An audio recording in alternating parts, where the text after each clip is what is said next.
ওয়া'বুদুল্লাহ ওয়া লা তুশরিকু বিহি শাইআ ওয়া বিল ওয়ালিদাইনি ইহসানা।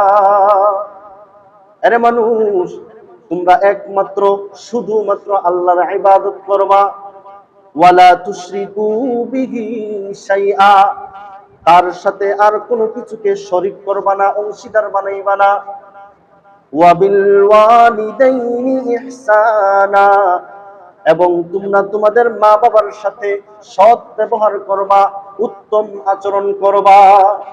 সুবহানাল্লাহ। একটু লক্ষ্য করেই দেখা যায় আল্লাহ রাব্বুল আলামিন যখনই তার ইবাদত করতে বলেছেন, তাওহীদের কথা বলেছেন, একত্ববাদের কথা বলেছেন, তার ঠিক পরপরই আল্লাহ মা বাবার হক আদায় করার নির্দেশ দিয়েছেন, মা বাবার সাথে সুন্দর উত্তম আচরণ করার নির্দেশ দিয়েছেন। সুবহানাল্লাহ।